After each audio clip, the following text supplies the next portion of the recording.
Hey everyone, welcome back to our channel. If you're here because your Shark robot vacuum is flashing error 2 on the 2025 model, don't panic. We're going to fix this together. This error typically signals a problem with the vacuum's wheels, sensors, or movement system, which can stop it dead in its tracks. It's super common, especially if you've got pets or a busy household, so let's dive right in. First things first, understanding error 2 is key. It often means the robot can't move properly, possibly due to blockages or dirt buildup. Common causes include tangled hair around the brushes, dust on the sensors, or even a low battery that's not connecting right. The good news? Most of these are easy fixes you can do at home. Step 1. Turn off your Shark robot vacuum and give it a thorough inspection. Flip it over and check the wheels for any stuck debris like pet hair, strings, or dirt.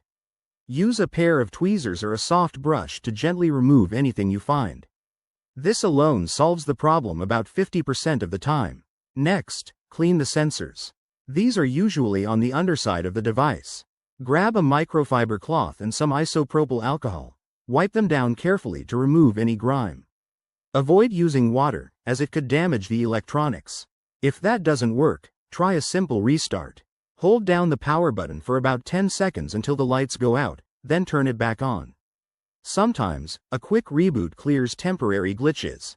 Don't forget to check for firmware updates through the Shark app. Outdated software can cause errors, so updating might be the magic fix. If you're still seeing error 2 after these steps, it's time to contact Shark customer support. They can guide you further or suggest a repair. To prevent this in the future, make regular maintenance a habit. Empty the dustbin weekly, clean the filters, and keep the sensors dust-free.